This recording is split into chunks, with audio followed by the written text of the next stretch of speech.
DPR sahkan RUU KUHP menjadi undang-undang.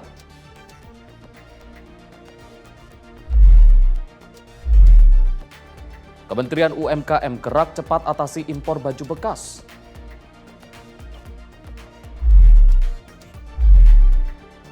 Cucun Ahmad Samsurijal luruskan pernyataan yang viral.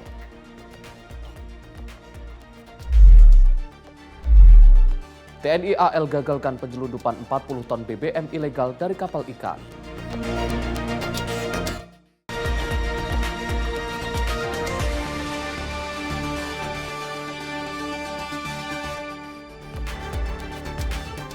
Halo pemirsa, Anda menyaksikan Kilas Sepekan. Selain 4 informasi utama tadi, kami juga akan hadirkan rangkuman informasi seputar peristiwa dari dalam dan luar negeri yang terjadi selama sepekan. Bersama saya, Arif Rifai. Pemirsa, Presiden Prabowo Subianto meluncurkan program digitalisasi pembelajaran untuk Indonesia Cerdas di SMP Negeri 4 Bekasi.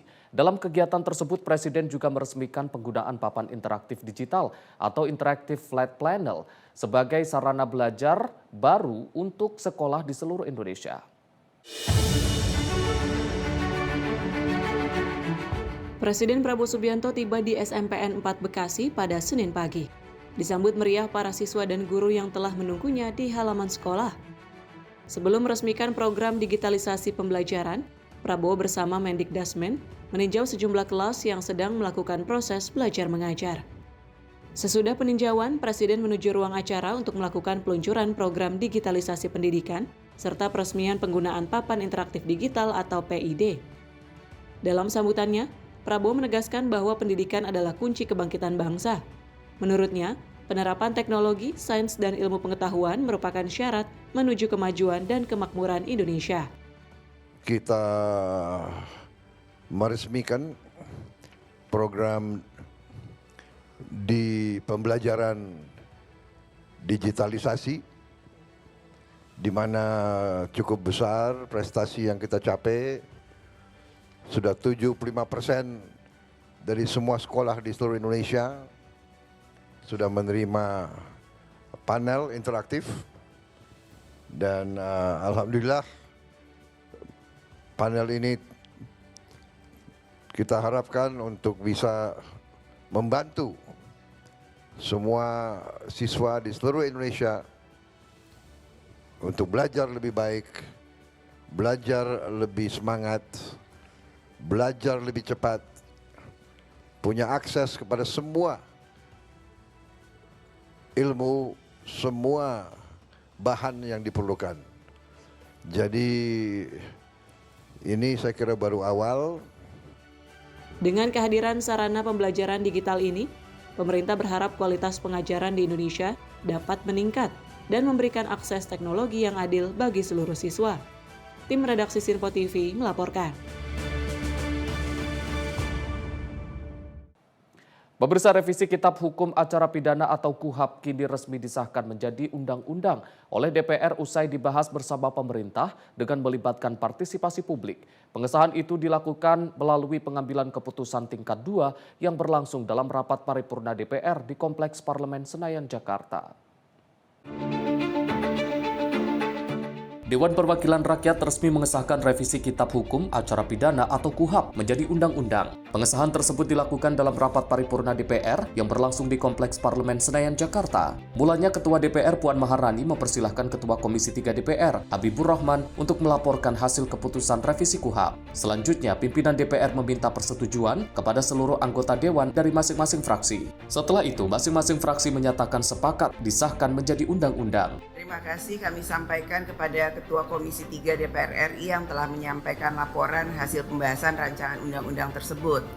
Tibalah saatnya kami minta persetujuan fraksi-fraksi terhadap rancangan undang-undang tentang Kitab Undang-Undang Hukum Acara Pidana. Apakah dapat disetujui untuk disahkan menjadi undang-undang? Setuju. Terima kasih. Adapun sebelumnya RUU KUHP telah dibahas melalui Komisi 3 bersama pemerintah dengan melibatkan berbagai partisipasi publik sebelum disahkan. Setelah melalui pembahasan, Komisi 3 DPR bersama pemerintah sepakat untuk membawa RUU KUHP ke dalam rapat paripurna untuk disahkan menjadi undang-undang. Dari Jakarta, Fahrizal, Ahmad Amin, Sinpo TV, melaporkan. Sebanyak 20 negara di dunia yang tergabung dalam anggota Joint Learning Network bersama perwakilan Bank Dunia mendatangi kantor pusat BPJS Kesehatan di kawasan Cempaka Putih, Jakarta Pusat pada Jumat sore. Kedatangan mereka untuk mempelajari langsung keberhasilan Indonesia dalam mengelola jaminan sosial kesehatan di tengah cakupan penduduk yang sangat besar dan tersebar di ribuan pulau.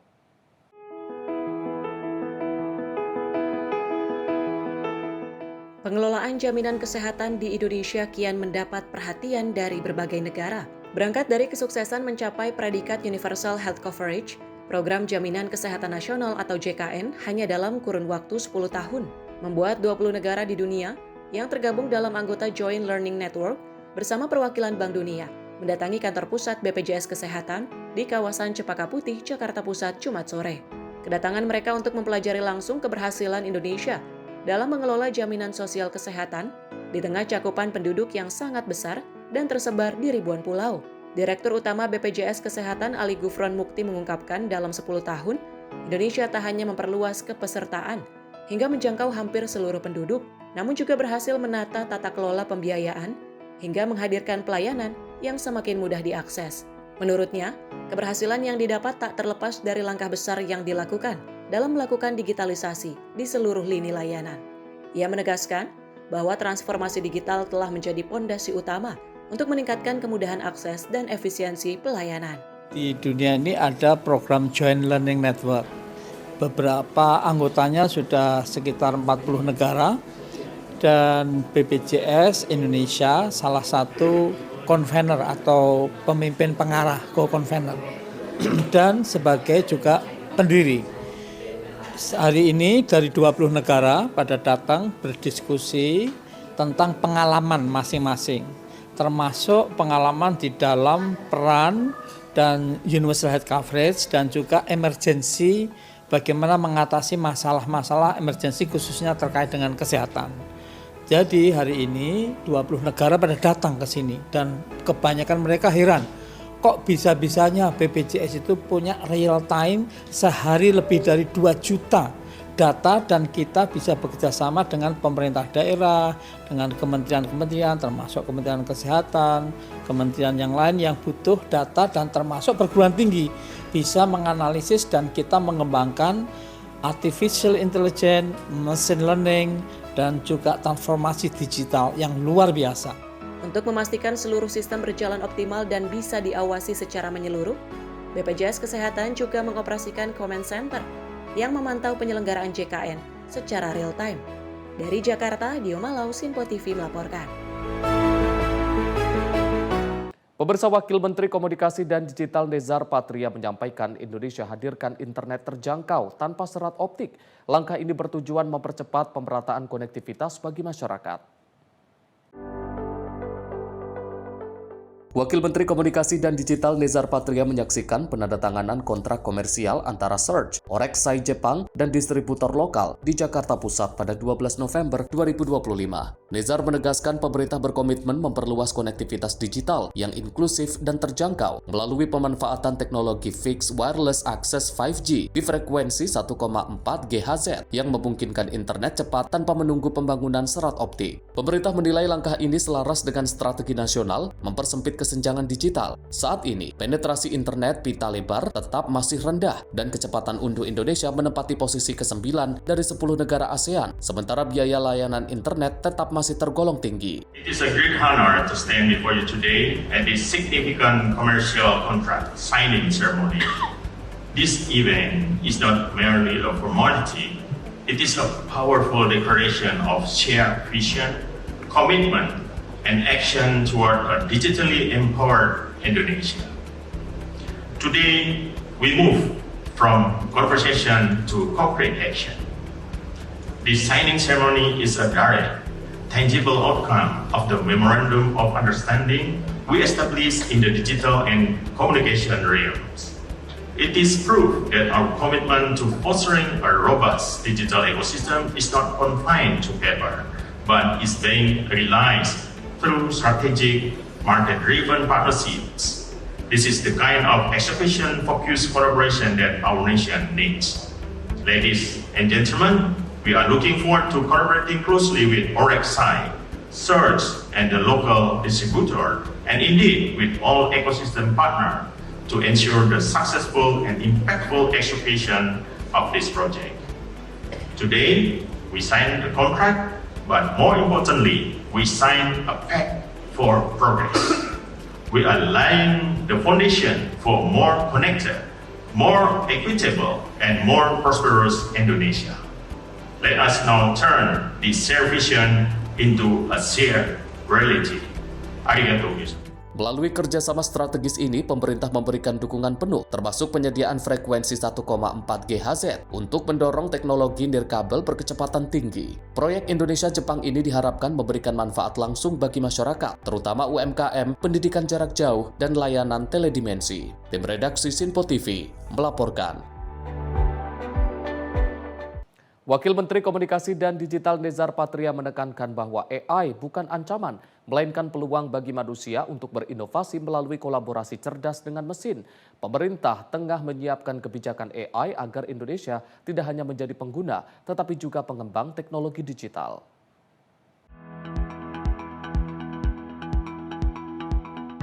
Dalam forum Digital Talent War di Universitas Katolik Sugija Pranata Semarang, pada 13 November, Wakil Menteri Komunikasi dan Digital Nezar Patria menekankan bahwa kemajuan AI bukan ancaman bagi tenaga kerja, melainkan peluang untuk memperluas kapasitas manusia dalam berinovasi. Menurutnya, kolaborasi cerdas antara manusia dan mesin menjadi kunci untuk menciptakan nilai dari perkembangan teknologi tersebut.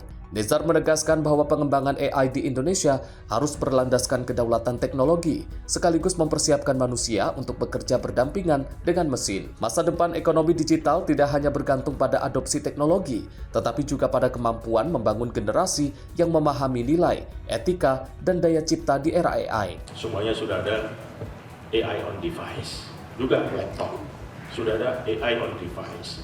Nah, AI on device ini dan perkembangannya juga akan mengubah lanskap bisnis atau industri AI ini.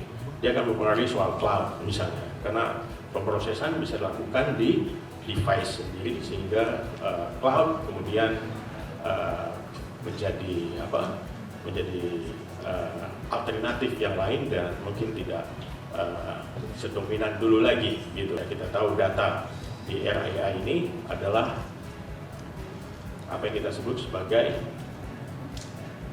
the new oil, ya. Data is the new oil. Data mining, bukan oil mining lagi sekarang. Data mining, kita menambang data. Dulu kita nambang minyak, sekarang kita nambang data. Pemerintah kini menyiapkan kebijakan sovereign AI agar Indonesia tidak hanya menjadi pengguna teknologi, tetapi juga pengembang dan pemiliknya. Nezar juga menyoroti peran perguruan tinggi dan industri sebagai akselerator penciptaan talenta digital. Ia menekankan bahwa kerjasama lintas sektor penting agar Indonesia tetap kompetitif dalam persaingan global AI. Tim redaksi Sinpo TV melaporkan. Menteri Usaha Mikro, Kecil, dan Menengah Maman Abdurrahman menyebut penyaluran kredit usaha rakyat untuk UMKM di tahun 2025 telah tersalurkan sekitar 83%. Hal itu diungkapkan Menteri UMKM usai menyampaikan evaluasi kredit program pemerintah pada rapat koordinasi kebijakan KUR yang dipimpin oleh Menteri Koordinator Bidang Perekonomian di Jakarta. Pemerintah dalam hal ini Kementerian Koordinator Bidang Perekonomian melakukan rapat koordinasi Komite Kebijakan Kredit Usaha Rakyat bersama sejumlah kementerian terkait untuk membahas evaluasi serta arah kebijakan kredit program pemerintah. Salah satunya Menteri UMKM Maman Abdurrahman yang menyampaikan bahwa evaluasi penyaluran distribusi di sektor UMKM pada tahun 2025 hingga kini sudah mencapai 83% atau sebesar 238 triliun rupiah dari target yang sudah ditentukan pemerintah, yakni sebesar 286 triliun rupiah. Maman juga mengungkapkan bahwa dari target 286 triliun rupiah tersebut, dirinya ditugaskan untuk mengalokasikan 60% anggaran ke sektor produksi, yang mana hal itu baru pertama kali dilakukan dalam sejarah. Dari target yang sudah ditentukan 286 triliun, alhamdulillah sudah tersalurkan sebesar 238 triliun, jadi sekitar 83%. Dari target yang ditugaskan kepada saya untuk debitur baru sebanyak 2,34 juta debitur, debitur barunya sudah tercapai 96%, yaitu 2,25 juta. Debitur graduasi itu yang naik tingkat ya, yang dari mikro menjadi kecil menjadi menengah, super mikro. Target saya 1,1 juta, 1,2 juta debitur. Alhamdulillah debitur graduasi melebihi target sebanyak 112%, yaitu sekitar 1,3 juta. Lalu ada target juga ditugaskan kepada saya dari plafon yang tadi 286 triliun, 60%-nya itu harus ke sektor produksi. Nah, ini yang pertama kali sepanjang sejarah program KUR berdiri, baru sekarang kita terrealisasi, yaitu di angka 60,1%. Dari Jakarta, Sri Dewi Andayani, Roda Bayu, Sinpo TV melaporkan. Menteri Usaha Mikro, Kecil, dan Menengah Maman Abdurrahman menegaskan bahwa penindakan terhadap peredaran baju bekas hanya difokuskan pada pihak yang mengimpor pakaian bekas secara ilegal. Sementara itu, pemerintah kini tengah menyiapkan substitusi produk lokal bagi para pedagang untuk mendukung transisi dari penjualan baju bekas impor menuju produk dalam negeri yang telah dikonsolidasikan hingga 1.300 brand lokal. Menteri Usaha Mikro, Kecil, dan Menengah Maman Abdurrahman menegaskan bahwa penindakan impor baju bekas selama ini hanya ditujukan kepada pihak yang melakukan impor dari luar negeri. Ia menjelaskan meskipun kegiatan thrifting atau penjualan barang bekas tidak seluruhnya dinilai bermasalah, namun pengenaan sanksi tetap akan diberikan secara spesifik kepada para pengusaha yang melakukan impor pakaian bekas secara ilegal.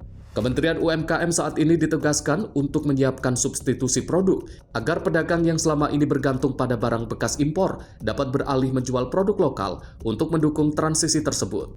Di samping itu, pemerintah kini telah mengkonsolidasikan sedikitnya 1.300 brand lokal, mulai dari pakaian, celana, sepatu, hingga sandal sebagai alternatif bagi para pedagang. Langkah ini diharapkan dapat memperkuat ekosistem produk dalam negeri, sekaligus memberikan kepastian usaha bagi pedagang yang terdampak kebijakan larangan impor baju bekas. Yang kita tindak itu mereka yang melakukan impor baju bekas. Saya nggak mengenal, saya nggak tahu deh mau thrifting kah, apa segala macam. Pokok bagi kami Kementerian UMKM, yang kita dan kementerian lainnya yang kita lakukan tindakan itu mereka yang mengimpor baju-baju bekas. Karena ingat loh, thrifting ini kan juga ada beberapa macam model kan. Jadi nggak semua juga thrifting itu jelek gitu loh maksudnya. Yang jadi isu adalah yang melakukan impor baju-baju bekas. Nah ini yang kita tindak. Namun ditugaskan kepada Kementerian UMKM, kami harus menyiapkan substitusi produk barang-barangnya.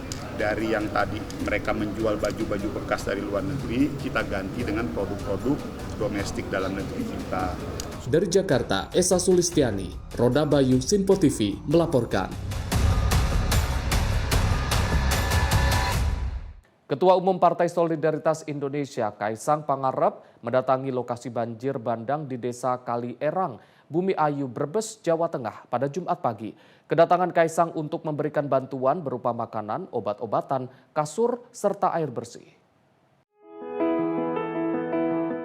Didampingi para kadernya, Ketua Umum Partai Solidaritas Indonesia Kaisang Pangarep melihat langsung kondisi rumah warga yang terdampak banjir bandang di Desa Kalierang, Bumi Ayu, Brebes, Jawa Tengah, Jumat pagi. Selain itu, Kaisang Pangarep juga menanyakan langsung kebutuhan warga yang terdampak banjir bandang tersebut. Putra bungsu Presiden ke-7 Joko Widodo ini juga membawa 1 truk bantuan yang berupa makanan ringan, pakaian, obat-obatan, kasur, serta air bersih. Selain itu, Kaisang juga turut mengucapkan bela sungkawa kepada keluarga Haikal Alfi, korban tewas yang tersengat aliran listrik. Saat ini banjir bandang akibat luapan Sungai Erang dan Kalierang telah surut. Sejumlah harta benda warga seperti kasur, sepatu, motor, sofa, serta pakaian terendam lumpur. Warga juga telah membersihkan kasur serta pakaian agar dapat digunakan kembali karena harta benda milik warga tidak dapat terselamatkan akibat derasnya terjangan banjir bandang tersebut.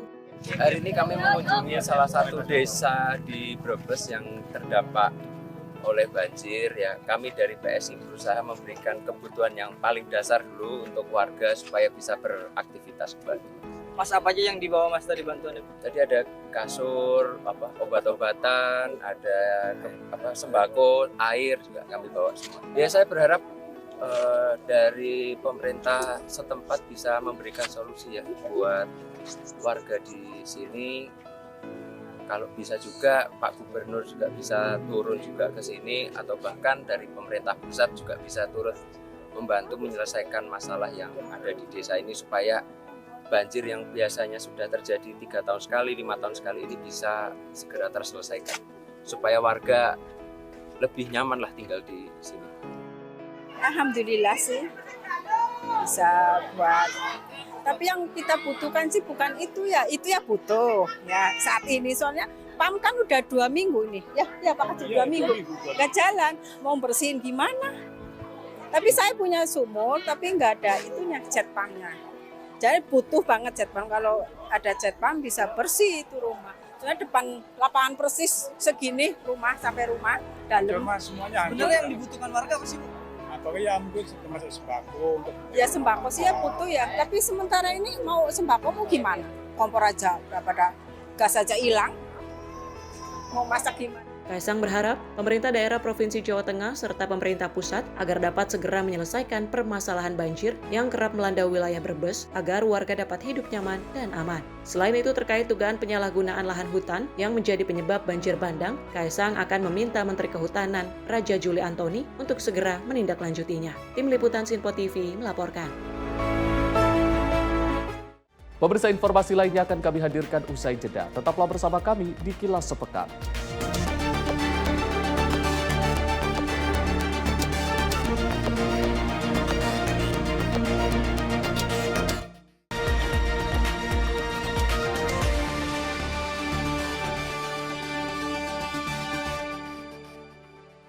Napa kabar Banjarmasin? Saat ini siaran Sinpo TV dapat Anda saksikan di Banjarmasin, Kalimantan Selatan di channel digital 30 UHF. Segera scan ulang saluran digital televisi Anda untuk memastikan Anda dapat menikmati program-program terbaru di Sinpo TV. Sinpo TV, referensi berita politik masa kini.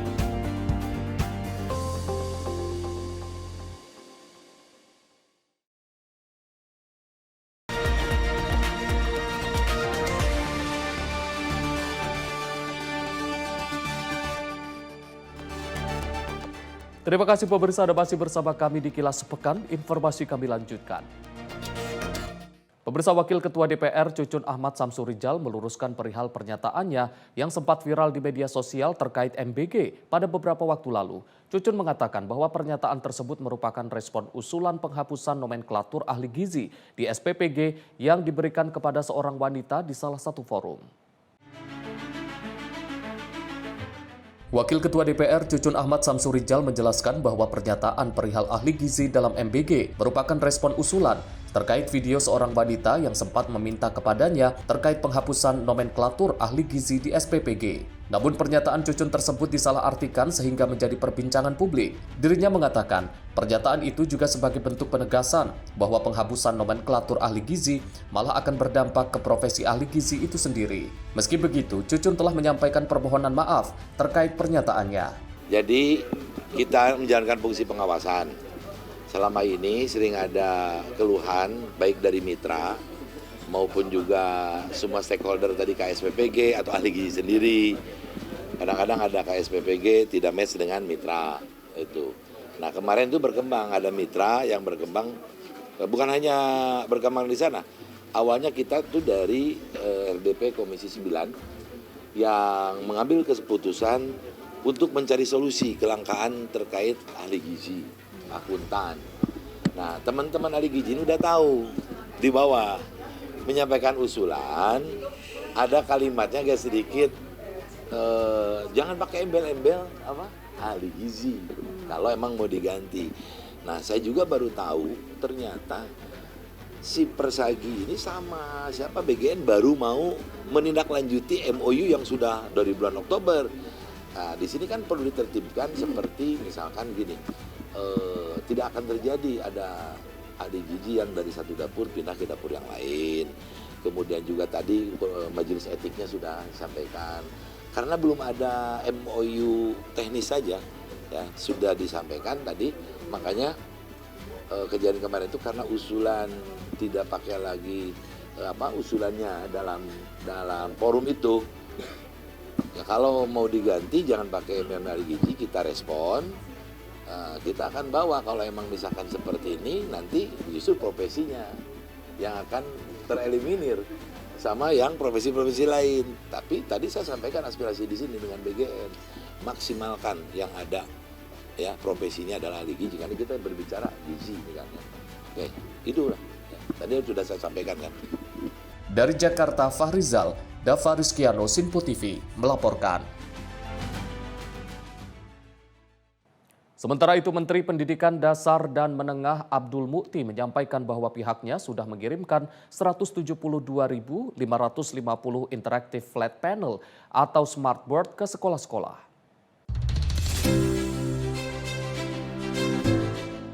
Mendikbud Abdul Mukti menyampaikan bahwa pihaknya sudah mengirim 172.550 interaktif flat panel atau smartboard ke sekolah-sekolah. Lalu sebanyak 43.002 smartboard sedang dalam proses pengiriman ke sekolah-sekolah. Bukan cuma membagikan, Mukti menjelaskan bahwa Kemendikbud juga memantau serta mengevaluasi penggunaan IFP ini. Mukti melanjutkan sekolah yang telah menerima IFP ini terpantau sudah ada perubahan signifikan dalam proses pembelajaran. Selain itu, ia juga menyatakan bahwa ini adalah bukti revolusi pendidikan yang diletakkan oleh Kepala Negara melalui digitalisasi pembelajaran dengan pembagian IFP. Sampai 16 November 2025 pukul 22, ini update sampai tadi malam Pak Presiden, sudah terkirim sebanyak 172.550 yang telah tiba dan dimanfaatkan di sekolah dan PKBM, dan 43.022 yang dalam proses pengiriman, yang itu merupakan 75% dari rencana 28.865 yang akan kami bagikan maksimal sampai 17 Desember tahun 2025. Muliakan, kami melakukan monitoring dan juga melakukan evaluasi sekolah-sekolah yang telah menerima IFP atau digital panel. Sudah ada perubahan signifikan dalam proses pembelajaran, belajar dengan gembira, penuh semangat, dan capaian pembelajaran terus meningkat.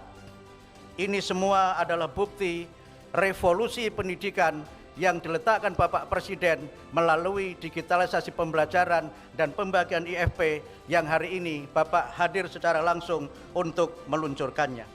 Sebagaimana diketahui, pemberian smartboard ini merupakan bagian dari program digitalisasi pembelajaran. Dasar hukum penguatan program ini tercantum dalam Instruksi Presiden Nomor 7 Tahun 2025 yang menekankan revitalisasi satuan pendidikan, pembangunan sekolah unggul, hingga implementasi digitalisasi pembelajaran. Pada penggunaannya, smartboard berbeda dengan televisi pintar yang hanya menyajikan konten pembelajaran secara satu arah pada siswa dan guru. Dari Bekasi, Jawa Barat, Dio Malau, Sinpo TV melaporkan.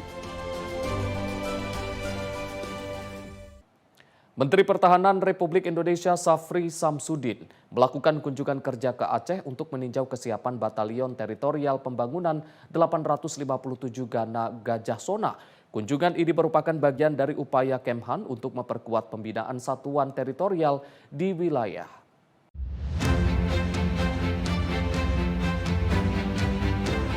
Menhan Syafri Samsudin didampingi Wakil Panglima TNI dan Wakil Kepala Staf Angkatan Darat tiba di Kecamatan Mani, Kabupaten Pidi untuk meninjau kondisi dan kesiapan Yonter Pembangunan 857 GG. Dalam peninjauan ini, Menhan melihat langsung sarana prasarana serta pelaksanaan pembinaan teritorial di satuan tersebut. Syafri menegaskan, Batalion Teritorial memiliki peran vital dalam memperkuat ketahanan wilayah, sekaligus menjadi pondasi utama bagi TNI dalam membangun kedamaian dan kesejahteraan di daerah. Selain itu, Syafri menyampaikan bahwa peninjauan ini merupakan langkah strategis untuk memastikan kesiapan satuan teritorial dalam mendukung tugas pertahanan negara. Jihan Nabila, Sinpo TV melaporkan. Kementerian Kehutanan dan Ford Foundation berkolaborasi memperkuat pengelolaan 1,4 juta hektar hutan adat. Roadmap dan instrumen verifikasi hutan adat siap diluncurkan Desember 2025 dengan dukungan penuh dari Ford Foundation. Kementerian Kehutanan dan Ford Foundation membahas penguatan pengelolaan hutan adat seluas 1,4 juta hektar.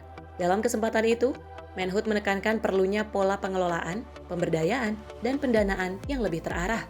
Jangan kemudian juga membuat sesuatu yang nggak applicable di bawah. Kemenhub mengerahkan percepatan penyusunan kebutuhan Satgas Hutan Adat, serta roadmap dan instrumen verifikasi yang akan diluncurkan pada Desember 2025.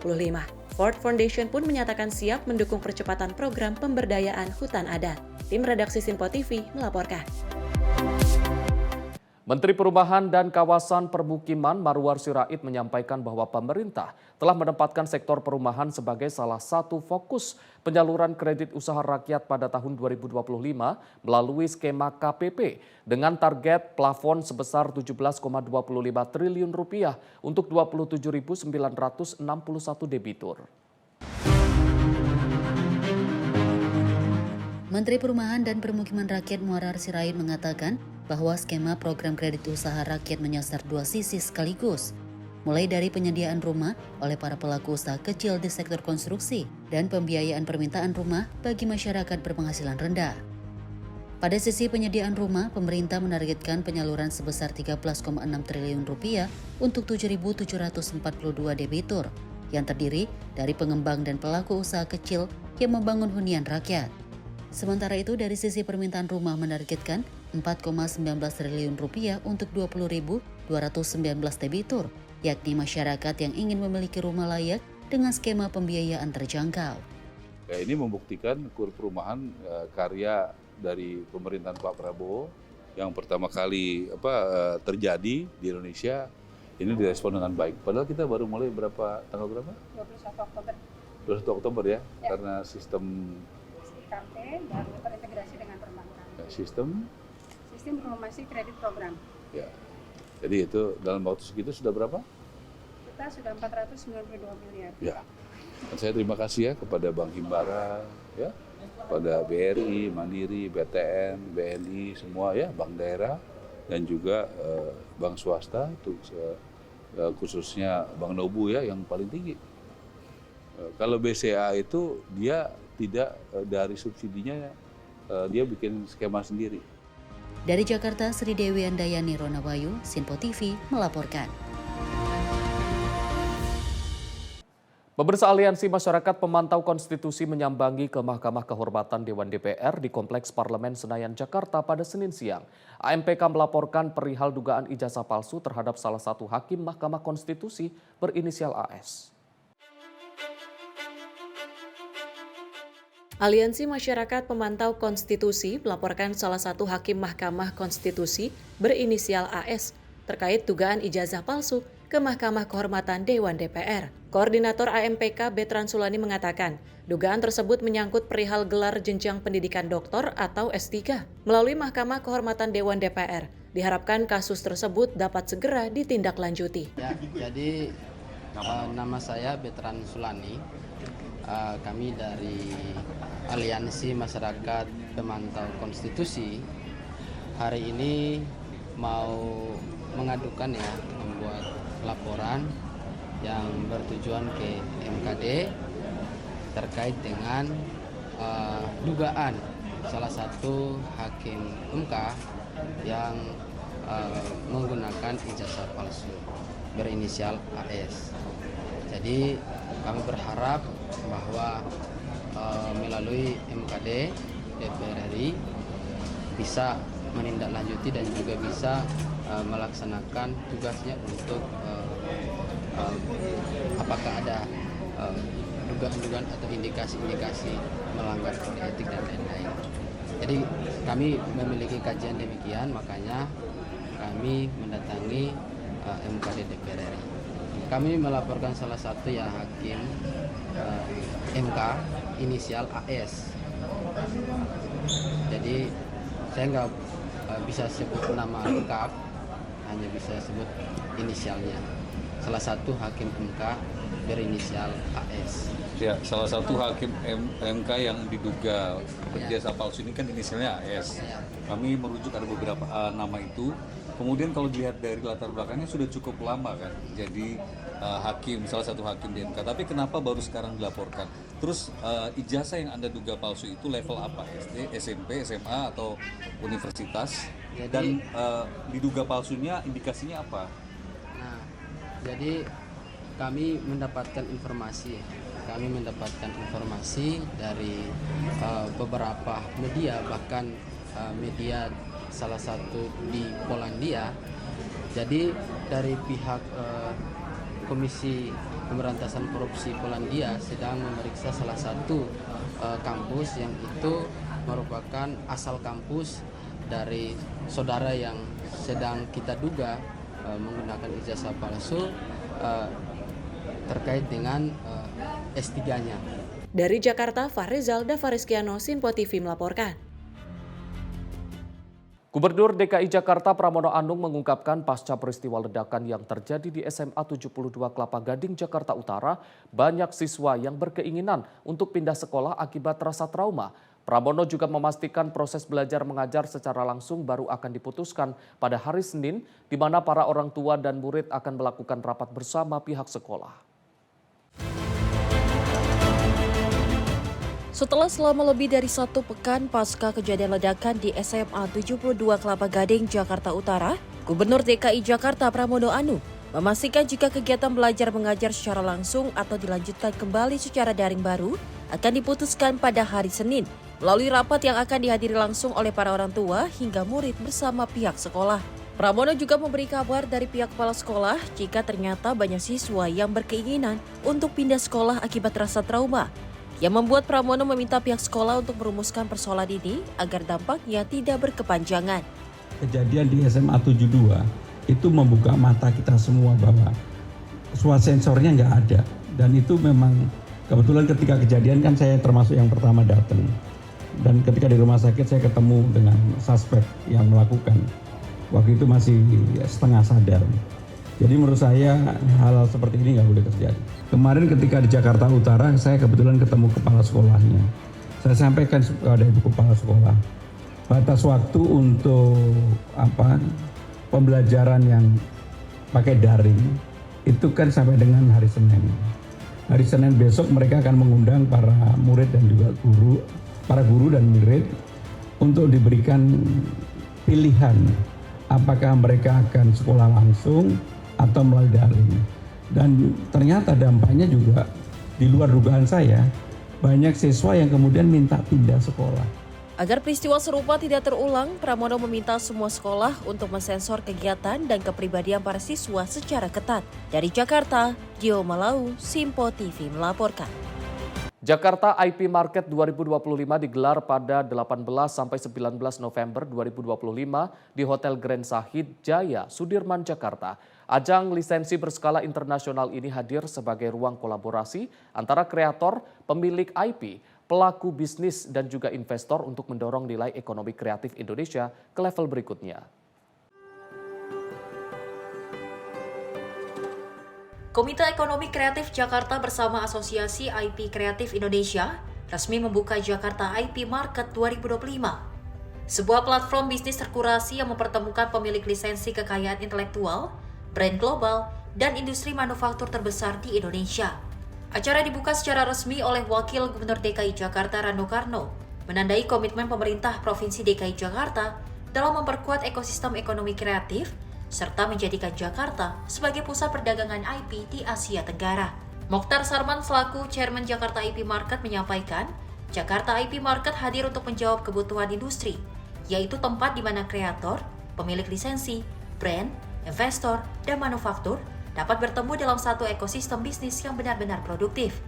Acara ini itu bisa, ini sebenarnya sangat B2B sekali ya. Jadi kita juga men-showcase para produsen, merek, ya kan, advertising agency, pelaku-pelaku industri, apakah itu industri UKM atau industri besar pun bisa lebih mengapresiasi apa yang mereka kaya intelektual, khususnya yang dibuat oleh kita sendiri, oleh kreatif lokal sendiri.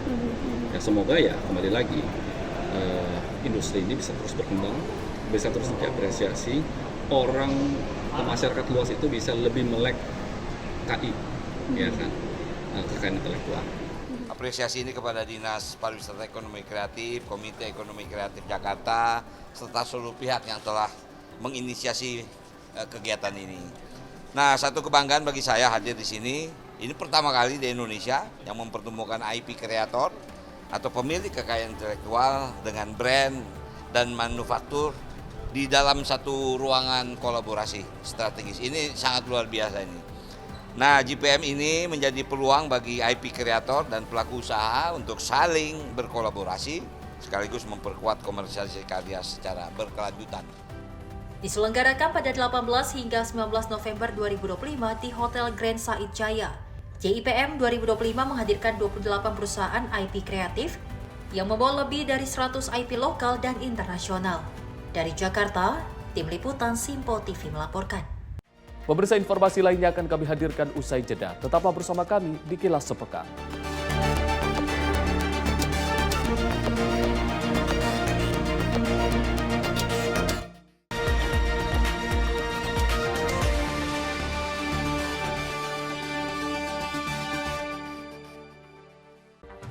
Rangkaian peristiwa penting kami hadirkan untuk menemani sore hari Anda. Regulasi penyiaran yang dinilai peringatan Bastille Day di Play, Pramono menegaskan Pemprov DKI dalam keadaan selamat di atas. Mengabarkan berita yang relevan dengan kondisi hari ini sebagai rujukan informasi menjelang malam tiba. Yang menyelundupkan kokain yang Menteri Pertanian menyampaikan tindak pidana perampokan dan pembunuhan. Lakukan langkah pengawasan secara langsung. Jangan lewatkan dalam Menyapa Indonesia Petang setiap hari hanya di Simpo TV.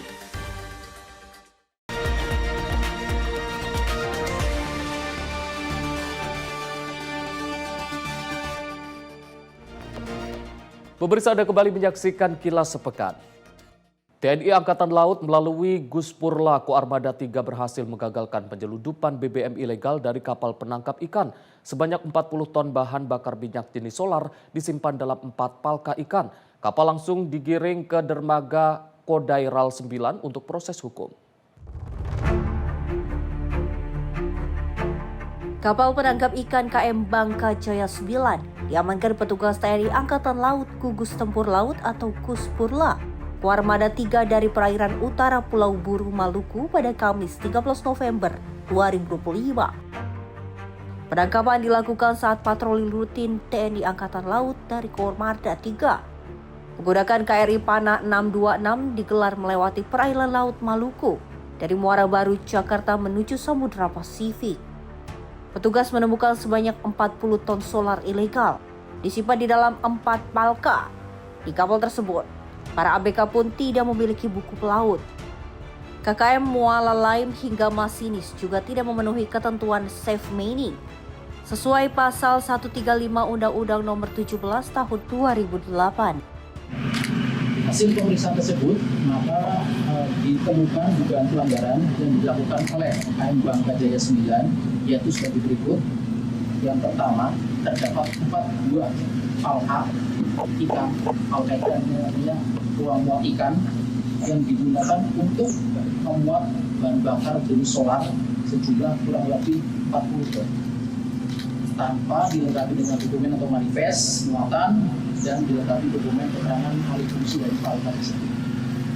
Ini merupakan dugaan tindak pidana yang melanggar Undang-Undang Nomor 22 Tahun 2021 tentang minyak dan gas, pasal 23 ayat 2, junto 53 huruf B, di mana pengangkutan sebagaimana dimaksud dalam pasal 23 tanpa izin usaha pengangkutan, maka akan dipidana dengan pidana penjara paling lama 4 tahun dan denda paling tinggi 40 miliar rupiah. Berikutnya kesalahan yang kedua dan ketiga terkait dengan undang-undang pelayaran, di mana terdapat 16 anak buah kapal tidak memiliki buku pelaut atau disijil, dan KKM Mualim masinis tidak memenuhi kriteria safe mining yang tentunya Kapin 2 tetapi masih SKK 60 nautical mile. Selanjutnya, terhadap penemuan dugaan tindak pidana tersebut terhadap KM Bangka Jaya 9 dilaksanakan atau diberi perintah headlock dan dikawal menuju ke pangkalan Kodairal 9 Ambon. Selanjutnya, kapal tersebut ditarik ke dermaga Irian Satrol Kodairal 9 Ambon guna diproses hukum lebih lanjut. Tindakan pelanggaran tersebut disanksi pidana penjara 4 tahun dan denda paling banyak 40 miliar. Muatan BBM tersebut diduga akan diperdagangkan secara ilegal di tengah laut, seperti praktek yang selama ini terjadi. Dari Maluku, jurnalis Sinpo TV melaporkan.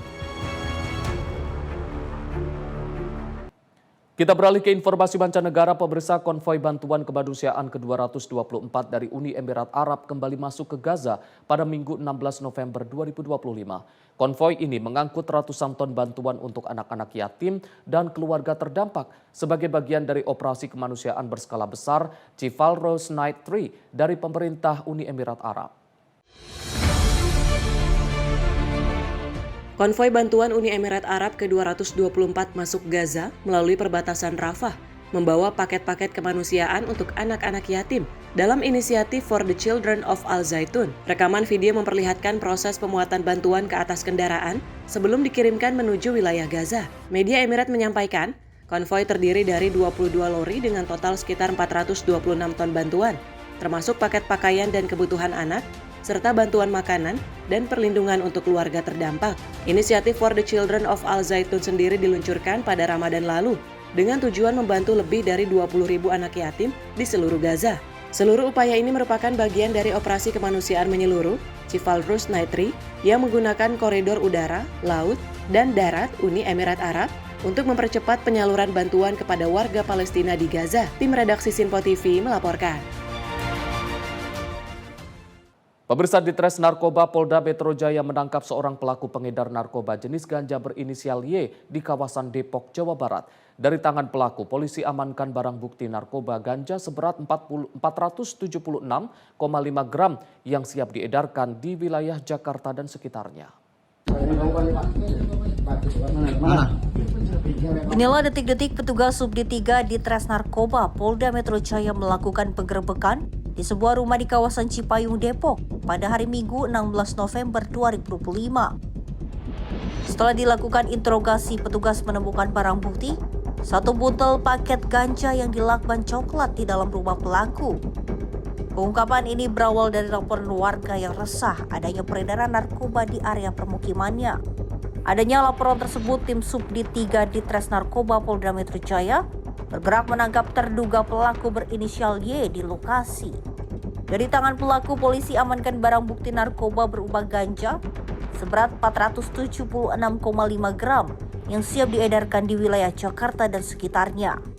Kami dari Uni 4, Subdit 3, Direktorat Reserse Narkoba Polda Metro Jaya telah berhasil mengamankan satu orang pelaku dengan inisial Y dengan barang bukti sejumlah 476,5 gram narkotika jenis ganja yang diamankan di wilayah Cipayung, Depok.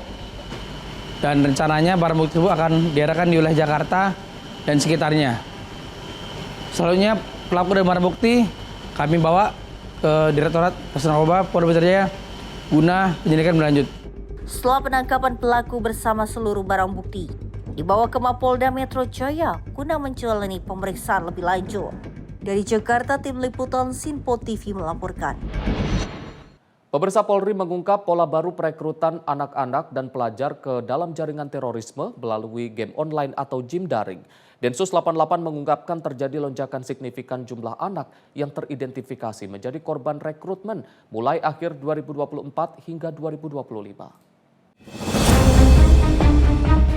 Densus 88 Anti Teror Polri melaporkan adanya peningkatan tajam dalam kasus rekrutmen anak oleh jaringan terorisme. Juru bicara Densus 88 AKBP Maidra Eka Wardana menyampaikan, pada periode 2011 hingga 2017, terdapat 17 anak yang diamankan sebagai korban rekrutmen. Namun angka tersebut meningkat drastis menjadi 110 anak yang teridentifikasi sejak akhir tahun 2024 sampai 2025. Jaringan terorisme ini memakai fasilitas komunikasi atau chat di dalam game online untuk merekrut anak. Faktor psikologis dan sosial anak juga mempengaruhi proses perekrutan. Misalnya anak-anak yang kurang perhatian orang tua atau berasal dari keluarga broken home. Untuk mengatasi lonjakan ini, Polri bekerja sama dengan sejumlah kementerian dan lembaga terkait dalam upaya pencegahan agar anak tidak kembali menjadi sasaran kelas jaringan terorisme. AKBP Maindra juga menghimbau orang tua, lingkungan sekolah, serta pihak yang bertanggung jawab terhadap anak-anak untuk mengutamakan pengawasan dan deteksi dini terhadap potensi radikalisme. Untuk provinsi, tadi totalnya ada 23 provinsi, yang di dalam provinsi tersebut ada anak-anak yang terverifikasi oleh Densus 88 ya. Tapi bukan berarti provinsi lain aman, karena memang penyelidikan masih akan terus dilakukan, sehingga kalau memang besok dan lusa barangkali ada penambahan data, itulah progres daripada penyelidikan yang dilakukan. Kemudian provinsi yang di dalamnya paling banyak terpapar anak terhadap paham ini adalah Provinsi Jawa Barat, kemudian Jakarta. Ya, jadi ini data yang sampai hari ini kami dapat. Demikian, terima kasih. Dari Jakarta, Esya, Rona Bayu, Tim Liputan Sinpo TV melaporkan. Menteri Dalam Negeri Tito Karnavian menginstruksikan seluruh kepala daerah di Indonesia untuk mengantisipasi bencana hidrometeorologi seperti banjir dan tanah longsor. Belajar dari bencana yang terjadi di Cilacap dan Banjarnegara, Tito meminta para kepala daerah untuk menginventarisasi titik-titik rawan longsor ataupun banjir, mengingat kondisi curah hujan yang cukup tinggi belakangan terakhir. Memasuki awal musim penghujan yang dimulai bulan November, Desember hingga Januari nanti, Menteri Dalam Negeri Tito Karnavian memberikan arahan kepada para kepala daerah di Indonesia melalui Zoom meeting di kantor Kemendagri Jakarta Selasa siang. Dalam arahannya, Tito menginstruksikan seluruh kepala daerah di Indonesia untuk mengantisipasi bencana hidrometeorologi seperti banjir dan tanah longsor. Belajar dari bencana yang terjadi di Cilacap dan Banjarnegara, Tito meminta para kepala daerah untuk menginventarisasi titik-titik rawan longsor ataupun banjir, mengingat kondisi curah hujan yang cukup tinggi belakangan terakhir. Tadi kita juga memberikan briefing kepada daerah dalam rangka mengantisipasi bencana hidrometeorologi, bencana alam karena curah hujan yang tinggi. Tadi Kepala BMKG Profesor Tengku Faisal Fatani PhD, beliau sudah menyampaikan potensi curah hujan yang tinggi November, Desember, Januari, dan seterusnya. Kalau November, Desember, Januari ini diperkirakan daerah selatan, yaitu mulai dari Bengkulu, Sumatera bagian selatan, Jawa, Bali, NTB, NTT, selatannya Maluku sampai selatannya Papua. Diperkirakan curah hujan tinggi. Nah, yang kami perluas di samping mengingatkan kepada teman-teman di daerah tadi yang perlu mendapat perhatian khusus adalah Jawa dan Bali. Kenapa? Karena penduduknya besar. Kalau terjadi longsor di tanah kosong nggak apa-apa. Tapi kalau terjadi longsor di daerah pemukiman itu rawan. Oleh karena itulah kita menyampaikan tadi kepada seluruh kepala daerah. Kita tahu bahwa belajar dari bencana yang ada di Cilacap dan di Banjarnegara, longsor, maka semua daerah kita minta untuk melakukan pada daerah inventarisasi titik-titik rawan longsor atau banjir karena curah hujan yang tinggi ini. Dan kemudian setelah itu melakukan langkah-langkah untuk memitigasi itu. Misalnya penguatan daerah longsor, kalau memang nggak bisa ya masyarakatnya direlokasi sementara. Sementara itu, Kepala Pusat Data dan Informasi BNPB Abdul Muhari memastikan BNPB telah siap untuk memberikan dukungan mulai dari anggaran, ketersediaan personil, pompa, atau hal-hal yang dibutuhkan daerah dalam operasi kedaruratan dengan syarat Pemda harus menetapkan status siaga darurat. Sekiranya daerah memiliki kebutuhan untuk dukungan dari pemerintah pusat, maka BNPB sudah membuka ruang untuk bisa mendukung alat perangkat personil dan anggaran untuk fase-fase kontingensi jelang kedaruratan atau fase kesiapsiagaan yang sudah dalam fase musim kemarau ini. Bentuknya macam-macam, bisa untuk ketersediaan personil, ketersediaan pompa misalkan, atau hal-hal yang memang nanti dibutuhkan daerah dalam operasi kedaruratan.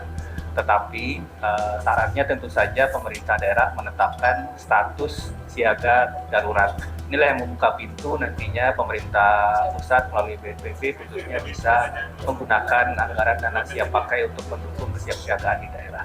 Tito pun meminta seluruh daerah agar berkoordinasi internal dengan Forum Komunikasi Pimpinan Daerah untuk menggelar apel kesiapsiagaan. Dari Jakarta, Dio Malau, Sinpo TV melaporkan. Pemirsa, dalam rangka menyongsong 500 tahun Kota Jakarta, 20 seniman menggambar mural di Jakarta Mural Festival 2025. Kegiatan tersebut berlangsung di Kompleks Taman Ismail Marzuki, Jakarta. Taman Ismail Marzuki Cikini, Jakarta Pusat diramaikan dengan beragam mural dari 20 seniman pada Sabtu 15 November 2025 dan Minggu 16 November 2025. Ke-20 seniman tersebut merupakan seniman terpilih dari 109 pendaftar yang mengikuti ajang kompetisi dengan tema Jaga Jakarta dalam menyongsong 500 tahun Jakarta sekaligus memeriahkan HUT ke-57 Pusat Kesenian Jakarta. Berbagai tema spesifik seperti penanda kota, budaya, dan gambaran sosial dituangkan dalam mural oleh para seniman ini. Setelah melalui proses kurasi yang ketat, 3 pemenang dipilih, yaitu Sen Art, Rumah Seni 28, dan Bar Komun, yang menjadi juara tahun ini. Kegiatan tersebut merupakan hasil kolaborasi dengan Dinas Kebudayaan Jakarta, Dewan Kesenian Jakarta, Unit Pengelola PKJ Taman Ismail Marzuki, dan Jakpro. Tim redaksi Sinpo TV melaporkan. Pemirsa, informasi tadi sekaligus menutup Kilas Sepekan edisi kali ini. Saya Arif Rifai, mewakili seluruh kru yang bertugas mengucapkan terima kasih atas kebersamaan Anda. Sampai jumpa.